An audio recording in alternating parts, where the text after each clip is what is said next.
Kate Kelly with Lewis Creek Association, and our volunteers with South Chittenden River Watch have been monitoring water quality for quite a few years, beginning in 2004 in this area. So including Heinsberg, Shelburne, Charlotte, and a little bit of Ferrisburg in the La Platte River drainage, and then also the direct to lake drainages that are just south of the La Platte River, including Thorpe and Kimball and Holmes Brooks. And in addition to monitoring water quality, we've also been helping implement geomorphic studies that look at the streams, the culverts, the stability of the streams, and how those things interact with water quality. These studies, in combination with our water quality data, can help us target areas that are hotspots for pollution into Lake Champlain, including phosphorus and sediment that affect aquatic life and can lead to cyanobacteria blooms or blue-green algae. So in 2016, we developed a water quality scorecard map that synthesized our technical report data into a visual format. And that could be more easy to understand and use than, reading through a 20 or 30 page report to learn about, water quality or about the culverts or whatever. With the support of the towns of Charlotte and Shelburne in this past year, due to water quality sampling being canceled due to COVID, we were able to use the technical expertise of Pam Brannigan at the Chittenden County Regional Planning Commission and transfer those data to an online format. We also were able to add in additional data that could be useful to planners, conservation commissions, towns, and others like you folks who are looking to understand your local water quality conditions, not just the actual what's in the water, but the culverts and the stream stability and all these things near you. So I want to walk you through the 3 products that are associated with this project. I ask only that you don't try to follow along at home at the same time, because apparently having too many people on the server can cause it to crash. So I will share my screen and show you guys the maps, and then after that, you feel free to explore on your own, and I'm happy to take feedback about improvements that could be made to make the product more useful. Okay, so with that, I will start sharing my screen. And I'm going to move some things around here so I can make sure to see people who come into the meeting later, I hope. Don't want to leave anyone sitting in the waiting room. Okay. Okay. So hopefully you guys are seeing my screen now. And I'm going to just move a couple more things around so I can see my screen too. Okay, so this is sort of the product number 1, I guess, that I'll call the story map. Okay, so a story map is sort of an introduction to a product. It can tell a story if you would like it to. And in this case, this sort of tells the story of the product that we developed of this interactive map. So over on the left side, there are several tabs, including an introduction that is similar to what I just told you about South Chittenden River Watch, or our water quality monitoring arm. And it talks a little bit more about how you can use this to explore the 3 products that I mentioned to you. So there's an interactive map where you can click and turn on and off different layers. There's a dashboard, which we'll get into in a minute, but it deals with land cover in the watershed. And then there's also a ahead of the storm tour map of the South Chittenden River Watch area. So any of these blue links you can click on and it will take you to those products. Okay, so diving right in, let's look at our surface water conditions. So as I mentioned, we monitor sites throughout the La Platte watershed, which is sort of this major group of dots you're seeing on the screen here. We also monitor these what are called direct to lake drainages, because they drain, from here directly into Lake Champlain. There's no sort of other, I guess, large waterway in the way. So you'll see this variety of symbols and whatnot on the screen. And I'll just take you through each of these one at a time. So it includes a summary of water quality conditions. So as you click on these, it will zoom you into one sort of example site, and it will describe that site to you. When you get over to the interactive map, you can click on anything on the map and it will pop up a little window like this that describes the conditions of that site. So this sort of 4 small squares is a water quality sampling station, and there are 4 parameters described at this station: phosphorus, turbidity, chloride, and E. coli. And they're rated on poor, good, or moderate. So red is poor, green is good, yellow is moderate. So at the sampling station, you don't have to remember all that, luckily, because on each one that you click on, it's going to describe it down here for you, like what the status of water quality is at that station. And that's from about 10 years worth of water quality data. So it's not like totally up to date, but most of these trends have maintained over time, so that if we went and sampled this station again, we would more than likely find similar water quality conditions at that station. Okay, so in addition to water quality, we also look at stream stability. Stream stability is sort of how likely the stream is to erode or deposit or change paths during a flood. So this red color on this section of stream indicates that it has poor channel stability. We look at the culverts underneath roads. There are 2 things that we look at with culverts. One is the geomorphic compatibility, or how well it matches the stream channel. Like, is it raised up above the stream? Does it have like a big drop off on one side? So that we can better understand like what's going to happen during a flood. Is it going to wash out? Is it going to, cause some damage? So this particular one has a poor geomorphic compatibility. And then we also look at aquatic organism passage, which is how easily a fish, for example, could pass, or, a small invertebrate could pass up the stream through that culvert. For a lot of our culverts, they are not aligned very well with the stream, so that, there is a big drop off on one end, and fish or invertebrates aren't able to easily pass up through the culvert. So you might find that a lot of our culverts do sort of rank pretty poorly. And then 3 other things in this sort of surface water condition layer. We look at impaired waters. So these are waterways that are impaired by sort of EPA in the state, meaning that they have a problem with them, a pretty serious problem. And there can be impairments for various reasons, including nutrients, E. coli, which is a bacteria, or other things like mercury and that type of thing. So in this case, this is McCabe's Brook down in Shelburne, and it is impaired for nutrients, both above and below the wastewater treatment plant.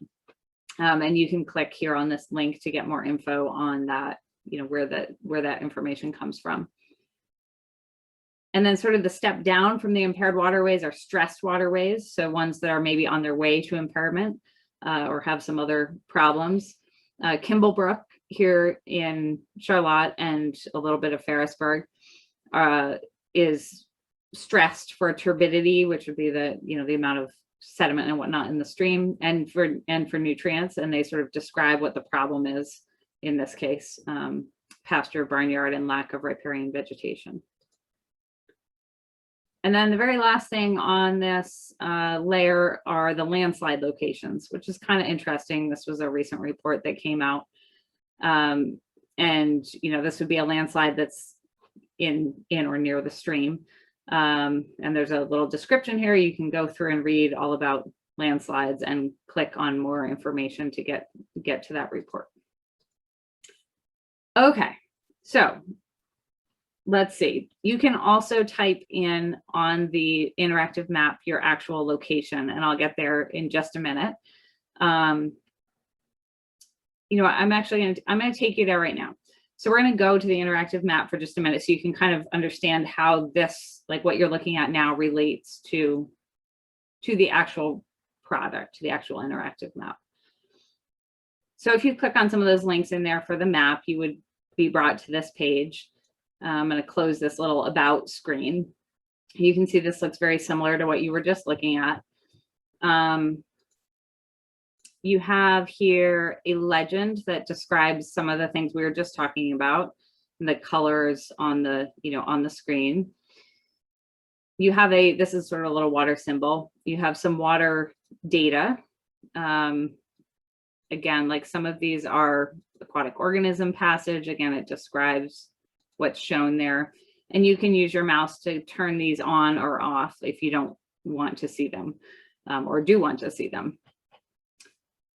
If, let's say, you're interested in figuring out what's going on near you, let's go to, let me see, 140, I'm just typing in a random address here.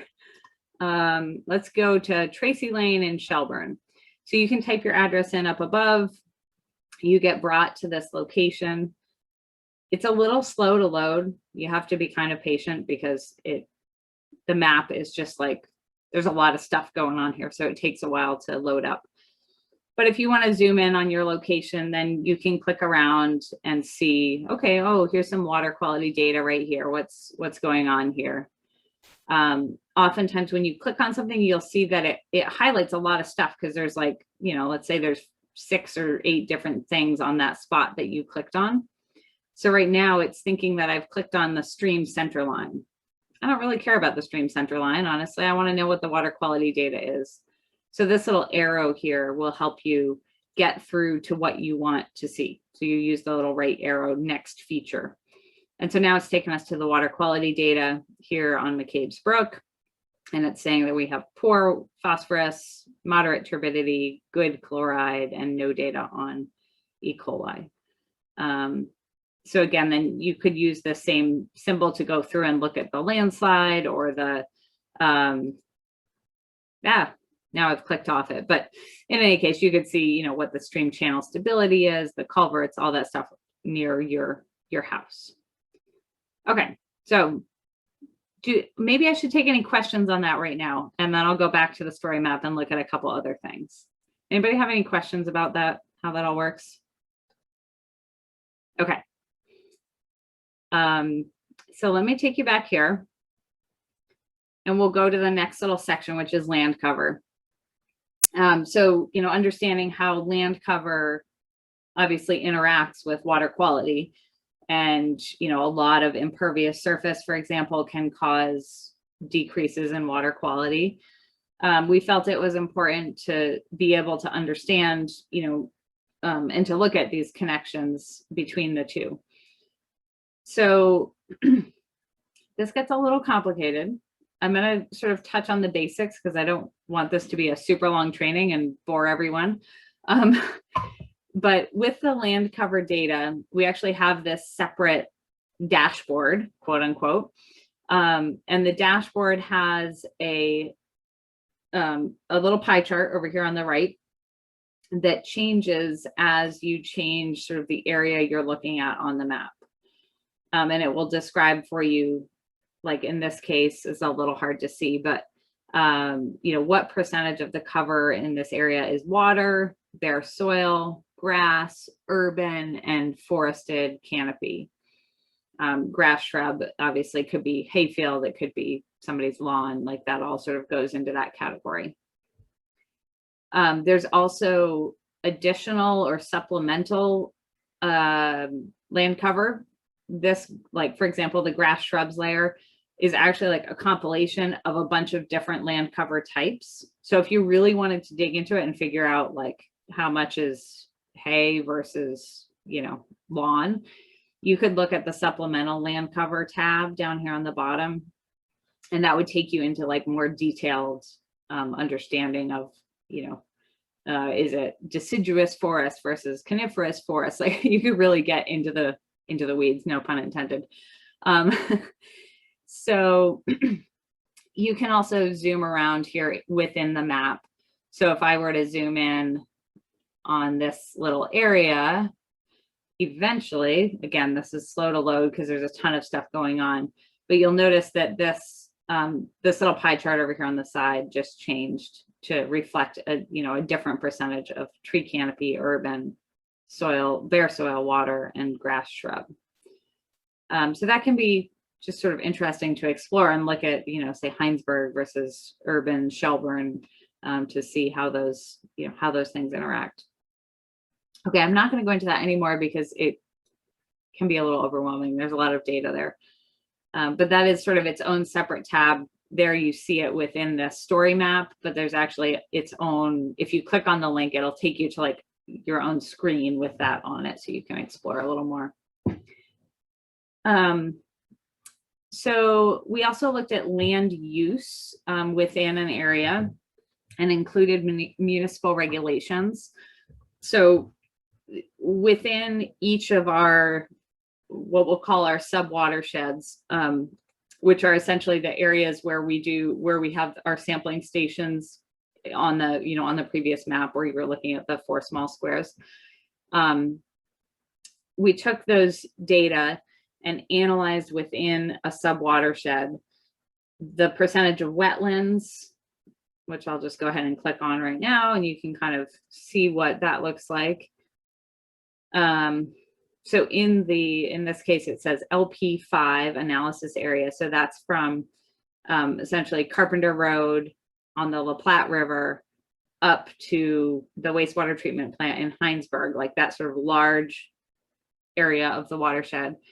It says that there are, approximately 9% of this area is wetlands, and this many acres, 773 of that 8,500 acres are class 2 wetlands. So that's just one example of some of the, the wetland analysis you could see. We also looked at the soil types or soil groups. So as you get within that interactive map, you can really click around and look at, is it a well-drained soil? Is it a, clay heavy, moderate, sort of not so great at infiltrating water? And again, like, so here you're looking at the LP3 analysis area, so a little bit further downstream towards the mouth of the La Platte River. And they're saying about 3.6% of that area is made up of this soil group B, and it describes what soil group B is. And then, of course, it's interesting to see what land is enrolled in current use. So there's a layer that you can look at for both ag and forestry current use. But to do that, you kind of have to go click on that map that we were looking at earlier. So I'll take you there real quick so you can see a couple of those things. So under where we started here, we had these surface water conditions and projects. And, as I mentioned, there's a variety of things that you can turn on and off within that analysis area. So maybe I don't care about stressed waters or impaired waters, but I really want to look at, are there any rare, threatened, or endangered plants or animals here? So I can turn that on, and it pops up these little circles, which are rare, threatened, or endangered animals, plants. And it'll tell you just some basic information, like this is a vertebrate animal and sort of the status of it and when it was last observed.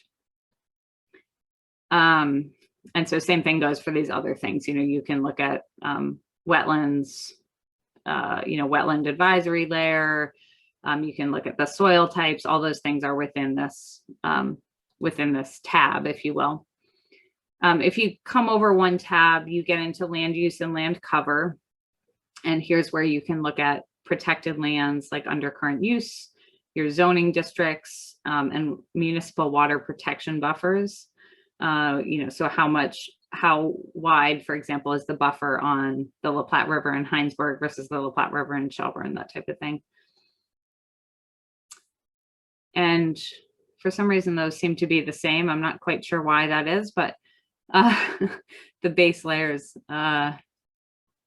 that's funny. I'll have to talk to Pam about that because that doesn't make a lot of sense to me why those two tabs are the same.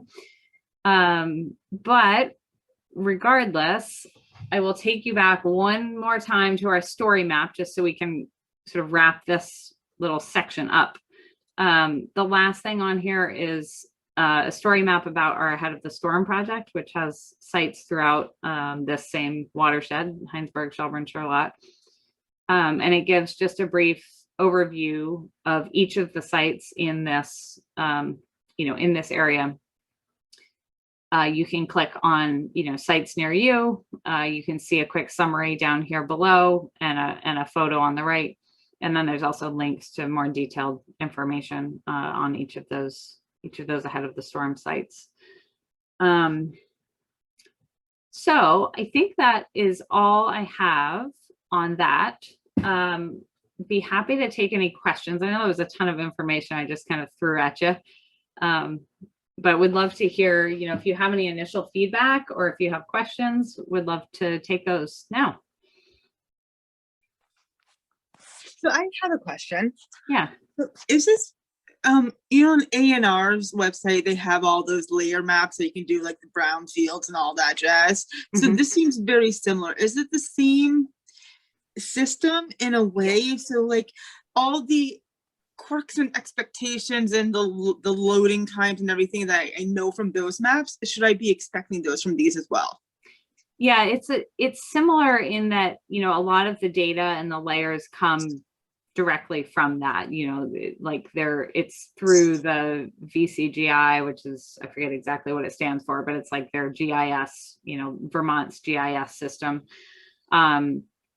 It's a little bit easier, I think, in that there's not as much stuff here, so like, yeah, you don't have to like go through and, like on the A&R Atlas, it's like so many drop down menus. You got to figure out, okay, which layer is the data I'm looking for? Is it in the rivers program layer or the, whatever.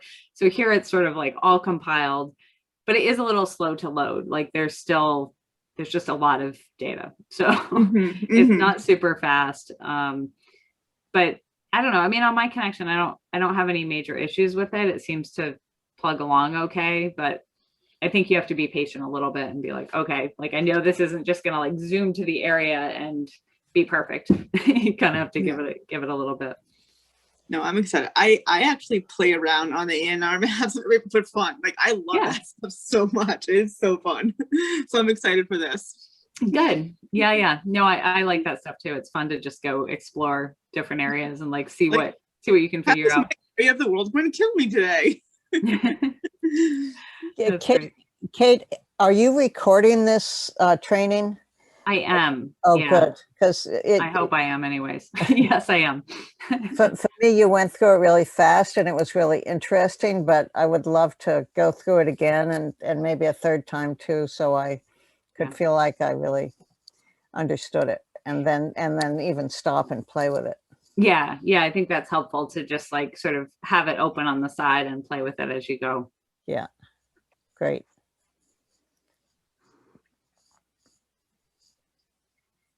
All right. Any other questions, comments?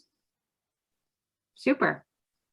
Well, if not, thanks for coming, and I'll share the link out, and I hope you guys can have a moment to play with it and let me know what you think, and if there's anything on here that would be maybe it's overkill, or maybe there are things that you think would be more helpful to have on here. I'd love to hear about them.